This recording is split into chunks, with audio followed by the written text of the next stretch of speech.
La 16e édition de l'Africa Eco Race s'est conclue ce 12 janvier sur les rives du lac Rose, offrant son lot d'émotions et de performances exceptionnelles. Si l'Italien Jacopo Cerruti a triomphé en catégorie moto, Guillaume Borne et Guilhem Martinez Boronat, respectivement 3e et 4e, ont marqué les esprits par leur ténacité et leur attachement à leur nouvelle patrie sportive.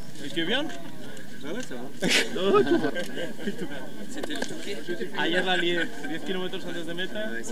Bah oui, Troisième au classement général, Guillaume Borne s'est hissé sur le podium après un parcours exemplaire. Le Français qui portait les couleurs marocaines a tenu à exprimer sa reconnaissance envers ce pays qu'il a soutenu dans son aventure. J'étais là l'année dernière et je suis tombé, j'ai abandonné sur chute à l'entrée en Mauritanie. J'étais 4e général et premier en 450. Et du coup, il a fallu se rétablir, récupérer physiquement et repartir pour remonter un projet.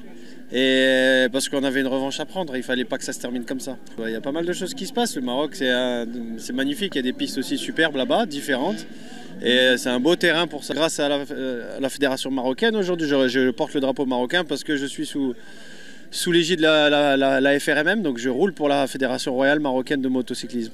Voilà, et puis le Maroc, c'est là où je suis né, c'est mon pays d'adoption, donc je me sens marocain et j'ai tous mes partenaires qui sont marocains, j'ai plein de Marocains qui m'encouragent tout le temps sur les réseaux sociaux. J'ai eu beaucoup de soutien du Maroc depuis toujours et donc du coup je suis très reconnaissant. 4e au classement général, Guilhem Martinez Boronat sur KTM Rallye 450 a également brillé lors de cette édition en remportant les catégories Miles Moto et Rocky Riders. Il confirme son statut de pilote d'exception. L'Espagnol d'origine a toutefois tenu à souligner son attachement au Sénégal où il vit et travaille. Ça a été très bien. Bon, on est déjà là au Lac Rose. C'était un peu dur. On était 12 jours de course. C'était intense. Et bon, juste hier, le premier spécial qu'on a fait au Sénégal, juste à 10 km de l'arrivée, je suis glissé à l'arrière et j'ai tombé. Mais bon, rien de grave. On est là, on est arrivé, on a fini.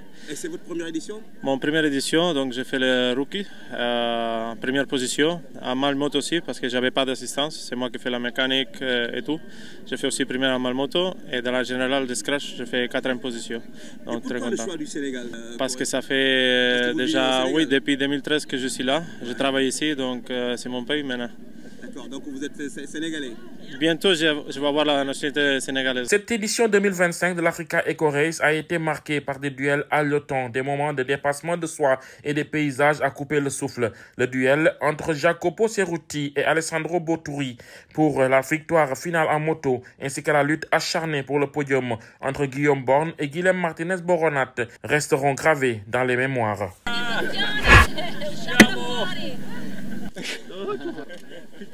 C'était le touquet. Ayer la lié, 10 km antes de meta.